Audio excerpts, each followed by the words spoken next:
इस्लामाबाद से यूनिवर्सिटी के स्टूडेंट से।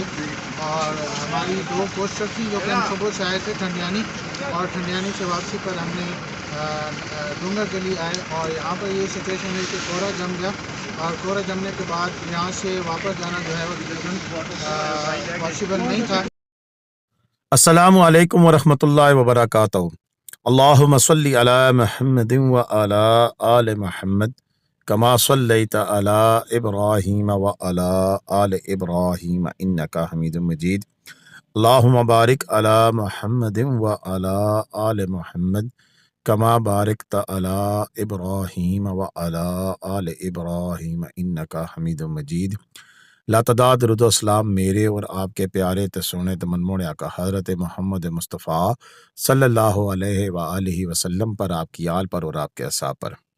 जी अजीज़ दोस्तों, ये आज के ताज़ा तरीन मनाज़र है नथिया गली के, और बर्फ़बारी के बाद क्या सिचुएशन है। बाबर भाई ने हमें वीडियो भेजी, मैंने कहा आप तक पहुँचा दूँ कि ये इसमें कुछ आज के क्लिप्स हैं जो अभी आप देख रहे हैं। उसके बाद फिर कल के क्लिप भी हम दिखाएंगे जब बर्फ़बारी हो रही थी। लेकिन साथ एक रात को एक मेन चैनल है जिसके ऊपर एक ख़बर चली कि शदीद बर्फ़बारी की वजह से 150 के करीब सयाह जो है वो गलियात में फंस कर रह गए।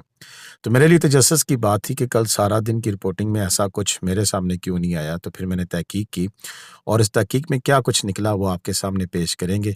बस बादशाह लोग हैं, जिसका दिल आता है जो जिस तरह मर्जी पोस्ट कर देता है, हकीकत पर या उसकी असल जो कहानी है उसके ढूंढने की कोशिश नहीं करता। बस इधर से चीज़ आई उधर पोस्ट की और चलो जी। उसकी पूरी तहकीक करके आपको बताएंगे, और फिर इस वक्त भी बताएंगे कि नथिया गली में इस वक्त रास्तों की क्या सिचुएशन है, और क्या कायक है, क्या आप बर्फ़ पड़ी हुई देख सकते हैं, और कहाँ कहाँ आपको बर्फ़ पड़ी हुई मिल सकती है। ये सारी डिटेल होगी मेरी आज की इस वीडियो में। लेकिन उससे पहले जिन दोस्तों ने मेरा यूट्यूब चैनल अभी तक सब्सक्राइब नहीं किया हुआ, बराए मेहरबानी मेरा यूट्यूब चैनल सब्सक्राइब कर लें और घंटी का बटन दबाकर ऑल नोटिफिकेशन का बटन भी ऑन कर लें, ताकि हमारी हर आने वाली वीडियो का मैसेज आपको मौसूल होता रहे, और इन्हीं मैसेजेस की रोशनी में फिर आप अपना टूर प्लान करें और फिर इन खूबसूरत नज़ारों को एंजॉय कर सकें।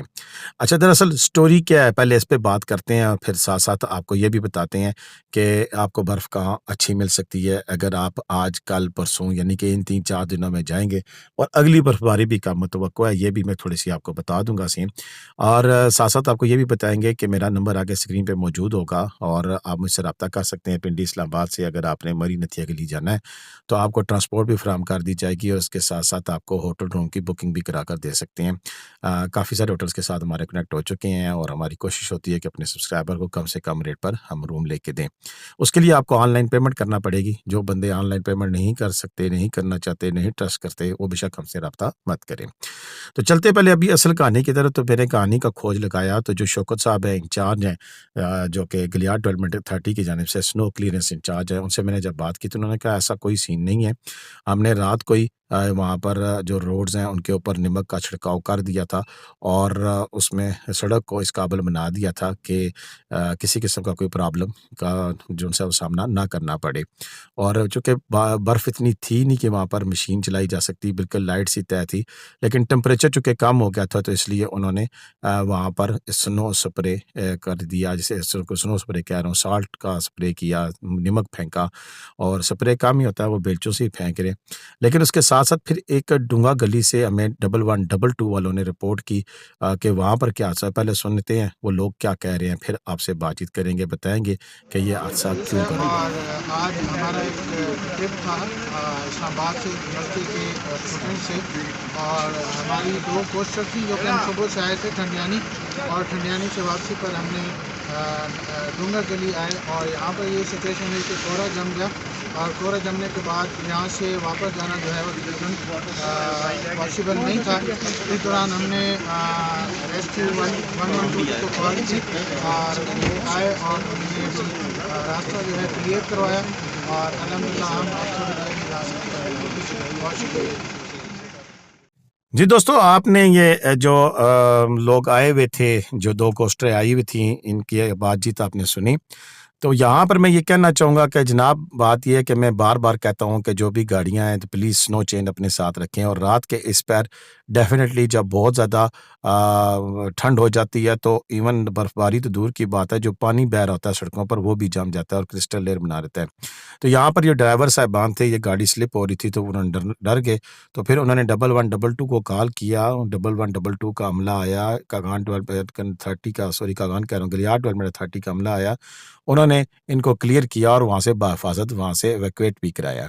तो ऐसा सीन नहीं है कि वो फँस गए थे। देखिए बात गलती अपनी हो और उसको एक मीडिया में गलत रंग देना जो है ना वो हमारा वतीरा बन चुका है। और जब मैं कह रहा हूँ कि जब आप जाएँ और स्पेशली जो ये जो प्रोफ़ेशनल गाड़ियाँ होती हैं, कोस्टर्स वग़ैरह, इनके पास तो लाज़मी स्नो चेन होनी चाहिए। मैं तो इंतज़ामिया से ये दरख़्वास्त करूँगा कि बर्फ़बारी का ये सीज़न आ रहा है और अगर जिस बंदे के पास स्नो चेन नहीं है उसको जाने ही ना दिया जाए। बेशक जितना मर्ज़ी रौला डाल दें कि स्नो चैन के बगैर जाना तो फ़ुज़ूल है और कम से कम प्रोफ़ेशनल गाड़ियों के लिए ये इक्विपमेंट इंतहाई ज़रूरी कर दें कि स्नो चैन के बगैर कोई कोस्टर, कोई ग्रैंड केबन, कोई जो रेंट ए कार की गाड़ी है, उसको जाने मत दिया जाए। और इंडिविजुअल्स के लिए भी ये कह दें कि बिल्कुल जो नॉर्मल लोग फैमिली के साथ जा रहे हैं, तो किसी वक़्त भी कोई मसले-मसाइल का सामना कम से कम इंग्रीडिएंट तो पूरे करें ना यार। आप अगर जा रहे हैं बर्फ़बारी देखने के लिए, आपका शौक है और आपने जाना है, तो कम से कम उसकी जो बेसिक रिक्वायरमेंट्स हैं, वो पूरी करें। अब यहाँ पर अगर उस भाई साहब के पास स्नो चेन होती तो वो जो क्रिस्टल लेयर थी उसके ऊपर गाड़ी कभी भी स्लिप ना होती। जो गाड़ियाँ जिन्होंने निकाला है उन्होंने स्नो चेन लगी हुई थी और वहाँ से उन्होंने निकाला है, ऐसी बात नहीं है।